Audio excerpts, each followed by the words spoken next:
Hello listeners, welcome back to hello slow story world. ఈరోజు మన channel కోసం నేను రాసిన కథ ప్రీసకి పార్ట్ 17 అండి.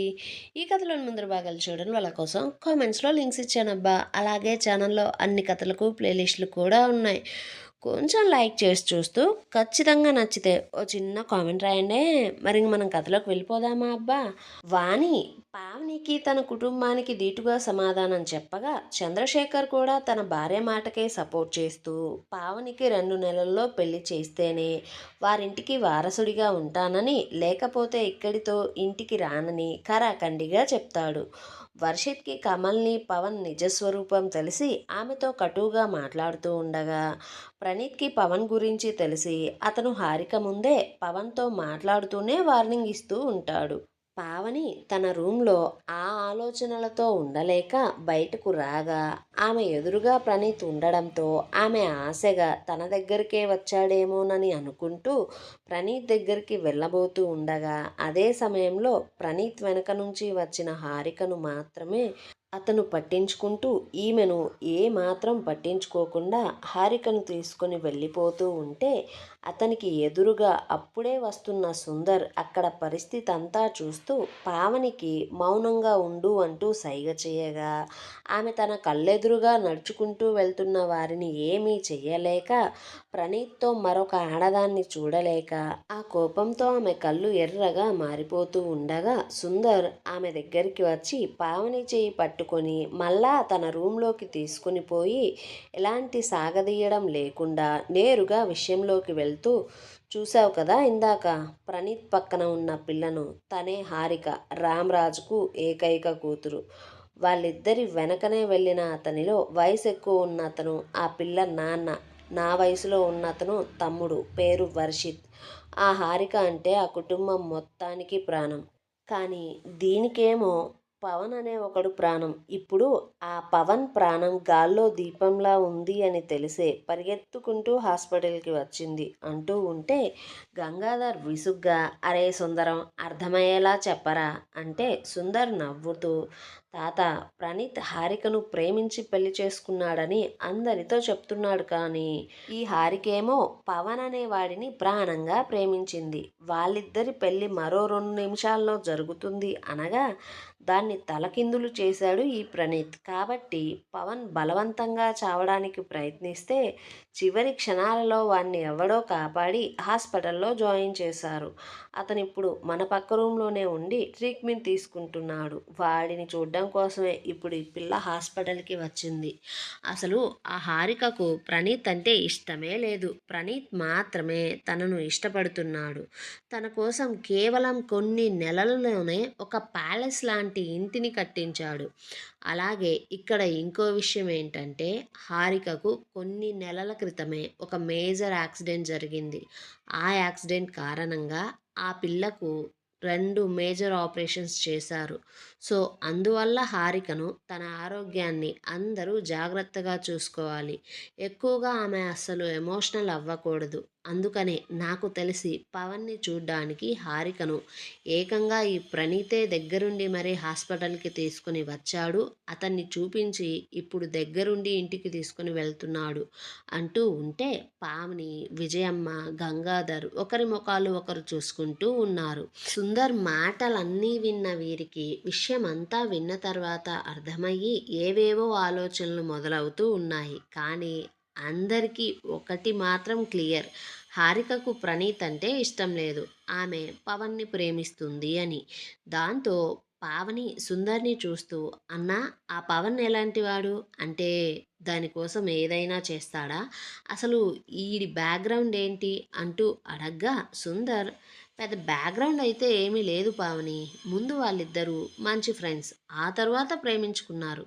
ఇక్కడ ఇంకో విషయం ఏంటంటే, ఆ హారిక తమ్ముడికి పవన్ అంటే అస్సలు నచ్చదు. అసలు హారిక ఇంట్లో వాళ్లకు ఈ పవన్ స్టేటస్ సరిపోదు. అయినా సరే కేవలం ఆమె కారణంగానే, ఆమెకు ఆ పెళ్ళి ఇష్టం కాబట్టే వారందరూ ఆ పెళ్ళిని అంగీకరించారు. ఇప్పటి వరకు నేను తెలుసుకుందైతే ఇదేనంటూ సుందర్ చెప్పగా, పావని పెదవుల మీద చిరునవ్వు విరిసింది. దాంతో ఆమె సంతోషంగా అయితే విషయం చాలా తేలికే కదా తాతయ్య. ఇప్పుడు మనం ఆ పవన్‌కి హారికను అప్పజెప్తే చాలు కదా! నా దారి ప్రణీత్ విషయంలో క్లియర్ అయిపోతుంది అంటుంటే, విజయమ్మ ఆ పిల్లేమన్నా మిఠాయి పొట్లమా ఏంటే? మనమిస్తే వాడు చంకన పెట్టుకొని తీసుకొని పోవడానికి. మనము ఆ పనిని చేస్తుంటే ఈ ప్రణీత్ గాడేమన్నా ఖాళీగా చూస్తూ కూర్చుంటాడా ఏంటి? అంటూ మాట్లాడుతూ ఉన్నా సరే, గంగాధర్ మాత్రం వారి మాటలతో ఏమాత్రం సంబంధం లేకుండా తను విన్నదానంతటి గురించి ఆలోచిస్తూ సుందర్ని చూస్తూ, అరే, ఆ హారికకు ఆపరేషన్ అయ్యింది అన్నావు, యాక్సిడెంట్ అయ్యింది అన్నావు, అది ఎక్కడ అయ్యింది, ఎలా అయ్యింది అంటూ అడగ్గా, సుందర్ దాని గురించి అతను తెలుసుకున్నంత వరకు చెప్పడంతో గంగాధర్ ఇంకా ఆలోచనలో పడ్డాడు. అయితే పావని అదంతా చూస్తూ, ఏంటి తాత, ఏమైంది అంటూ అడగ్గా, గంగాధర్, సరే సుందర్, నువ్వు అసలు ముందు ఆ పవన్ ఎలాంటివాడో కనుక్కో. అలాగే వాడిది నిజమైన ప్రేమ లేక హారిక ఆస్తి కోసమే ఆ పిల్లను వాడుకుంటున్నాడా అనే విషయం కూడా తెలుసుకో. ఆ హారికకు ఏ హాస్పిటల్లో ఆపరేషన్ అయ్యిందో, అసలు ఎలాంటి ఆపరేషన్ అయ్యిందో, దానివల్ల ఆమెకు ఎలాంటి ఇబ్బందులు వచ్చాయో కూడా కనుక్కో. అలాగే వీటన్నిటి గురించి మనం తెలుసుకుంటున్నామని ముఖ్యంగా ప్రణీత్కి కానీ హారిక కుటుంబానికి కానీ అస్సలు తెలియకుండా చూసుకో. నువ్వు నీ జాగ్రత్త పడు అంటూ సుందర్ని వెంటనే అక్కడి నుంచి గంగాధర్ పంపించేసి ఆలోచిస్తూ ఉంటే, అదంతా చూస్తున్న పావని మాత్రం తన తాతను చూస్తూ, ఏంటి తాత అసలు నీ అనుమానం అంటూ అడగ్గా, గంగాధర్ సుందర్ బయటికి వెళ్ళిపోయాడని నిర్ణయించుకుని, చూడు పావని, ప్రణీత్ అంత తొందరగా ఎవ్వరినీ నమ్మడు, దగ్గరికి కూడా రానివ్వడు. అలాగే ఎవ్వరితోనూ ఇంతవరకు తప్పుగా ప్రవర్తించను కూడా లేదు. అలాగే ఆ ప్రణీత్ ఎలాంటి నిర్ణయాన్ని కూడా అంత తొందరగా అస్సలు తీసుకోడు. కాబట్టి మనం తనని, తన అక్కను ఏం చేస్తున్నా సరే నిన్నటిదాకా మౌనంగా ఉన్నాడు. కానీ ఒక అమ్మాయిని బలవంతంగా ఇప్పుడు పెళ్లి చేసుకున్నాడు. అది కూడా ఆ పిల్ల మనసులో వేరేవాడు ఉన్నాడని తెలిసినా కూడా. పైగా ఆ పిల్ల ఆరోగ్యం గురించి అతనికి పూర్తిగా తెలిసి కూడా ఆ పిల్లకి ఏమవుతుందో అనే భయం లేకుండా ఇలా ఎలా పెళ్లి చేసుకున్నాడు? అదే నాకు అనుమానంగా ఉంది. ఈ పెళ్ళికి మనం చంపిన శ్రావణికి ఇప్పుడు చేసుకున్న ఈ హారికకు ఏమన్నా సంబంధం ఉందంటావా అనేదే నా అనుమానం అంటూ శ్రావణి చనిపోయిన సమయాన్ని, హారికకు ఆపరేషన్ అయిన సమయం గురించి వారితో చెప్పగా, గంగాధర్ మాటలు విన్న పావని కూడా దాని గురించి ఆలోచిస్తూ ఉంది.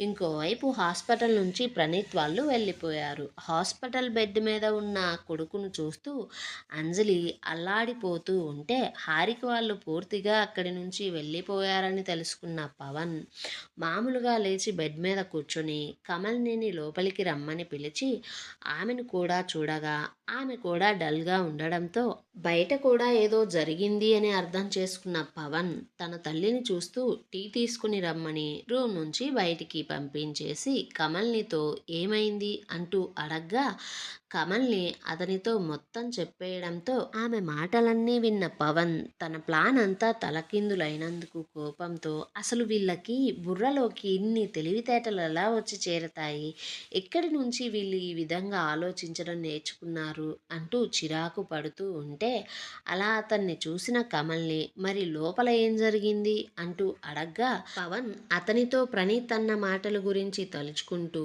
పిచ్చ కోపంతో పక్కనే ఉన్న దిండును నేలకు విసిరేసి కొడుతూ లోపల జరిగిందంతా ఆమెతో చెప్పాడు. దాంతో అదంతా విన్న కమల్ని మరిప్పుడు మనం ఏం చేద్దాం అంటూ అడగ్గా, పవన్ కొంచెం ఆలోచించుకొని, చూడు, హారిక ఏంటో, ఎలాంటిదో, తన వీక్నెస్లు ఎలా ఉంటాయో మనకు తెలుసు కాబట్టే మనం దానితో ఒక ఆట ఆడుకున్నాం. కానీ ఈ ప్రణీత్ గురించి మనకు అస్సలు సరిగా తెలియదు.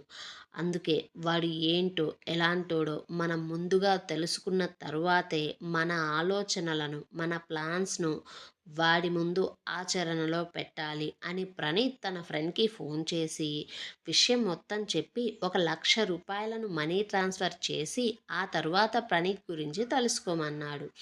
ఇంకోవైపు ఇంటికి చేరిన హారిక దిగులుగా ఉండడం, సరిగా తినకపోవడం, ఎవరితో మాట్లాడకపోవడం, మెడిసిన్ వేసుకోకపోవడం వంటి పనులను చేస్తూ ఉంది. అయినా సరే ఆమెకు కొంచెం టైం ఇవ్వాలని తనను డిస్టర్బ్ చేయకుండా ఉన్నారు ఇంట్లో వారంతా. ఇంతలో చంద్రశేఖర్ ప్రణీత్ దగ్గరికి వచ్చి తన తాతతో జరిగింది మొత్తం చెప్పగా, అప్పటిదాకా ప్రణీత్కి తన అక్క కాపురం గురించి దిగులుగా ఉండడం, పైగా ఇప్పుడు తను తీసుకున్న నిర్ణయం వల్ల తన అక్క కాపురం ఎలా ఉంటుందో అని బాధగా ఉండడంతో ప్రణీత్ ఈ విషయం విన్న వెంటనే ఓ బాధ తీరిపోయినట్లుగా అతన్ని చాలా ఎమోషనల్గా హక్ చేసుకుని, థ్యాంక్ యూ సో మచ్ బావా, నా అక్క కోసం మీ వాళ్ళతో ఫైట్ చేస్తున్నావు అంటూ కొంచెం ఎమోషనల్ అవుతూ ఇన్ని రోజులు తన అక్క ఎంతగా బాధపడిందో తలుచుకుంటూ ఆ క్షణానికి సంతోషపడుతూ ఉన్నాడు ప్రణీత్. అయితే చంద్రశేఖర్ అదంతా చూస్తూ మొదటిసారి అతనంత ఎమోషనల్గా అవ్వడంతో ఏం పర్వాలేదు ప్రణీత్, అంతా సర్దుకుంటుంది, హారిక విషయం కూడా చాలా త్వరలోనే మామూలుగా అయిపోతుంది అంటూ చెప్పి, సరే ప్రణీత్, నేను వాణిని తీసుకుని విడిగా ఉంటా, ఇక్కడ వద్దు, ఒకవేళ నేను ఇక్కడే కానీ ఉంటే పావని నా వంకతో ఇక్కడికి ఎప్పుడు పడితే అప్పుడు ఎలా పడితే అలా వస్తుంది, అప్పుడు హారికకు నీకు చాలా ఇబ్బంది అవుతుంది అంటూ చెప్పగా ప్రణీత్ కూడా వెంటనే సరే అంటూ, అక్క పేరు మీద నేను కడుతున్న మాల్స్ ఉన్నాయి, నువ్వు ఇక్కడి నుంచి ఆ ప్రాపర్టీ అంతా నీ హ్యాండ్ ఓవర్కి తీసుకొని ఆ పక్కనే ఉన్న విల్లాలో ఉంటూ అదంతా నువ్వే చూసుకో అనడంతో వాణి చంద్రశేఖర్ అక్కడి నుండి వెళ్ళిపోయారు. ఇంకోవైపు వర్షిత్ హారికను తినడం కోసం ఇబ్బంది పెడుతూ ఉంటే హారిక తినకుండా పవన్ గురించి ఫీల్ అవుతూ ఇప్పుడు తను ఎక్కడ ఉన్నాడో ఎలా ఉన్నాడో అంటూ ప్రతిసారి వర్షిత్కి కోపం తెప్పిస్తూ ఉంది.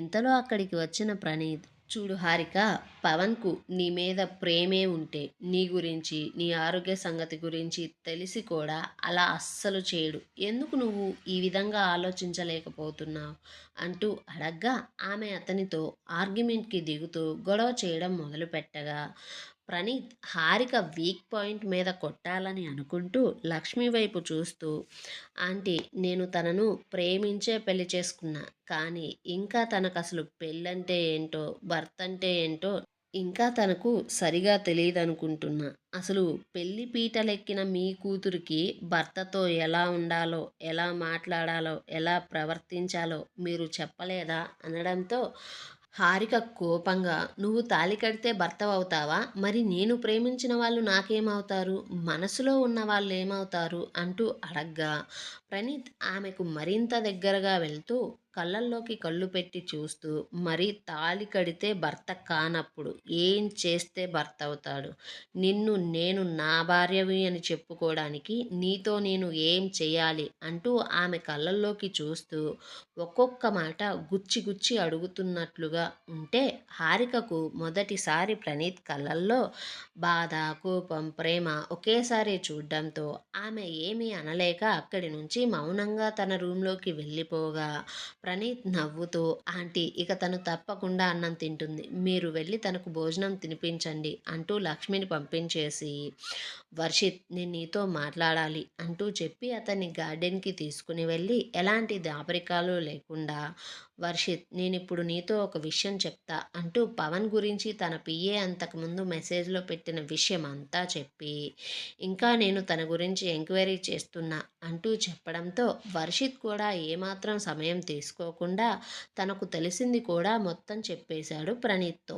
దాంతో వారిద్దరూ పవన్ బారి నుండి హారికను ఎలా దూరం చేయాలా అని ఆలోచిస్తూ ఉంటే అదే సమయంలో అప్పుడే ప్రియా వారిద్దరి దగ్గరికి వచ్చి వర్షిత్ని చూస్తూ, వర్షిత్ పవన్ ఇంటి ముందుకి వచ్చి హారికను చూడడం కోసం లోపలికి రావడం కోసం నాకు ఫోన్ చేస్తున్నాడు అంటూ చెప్పింది.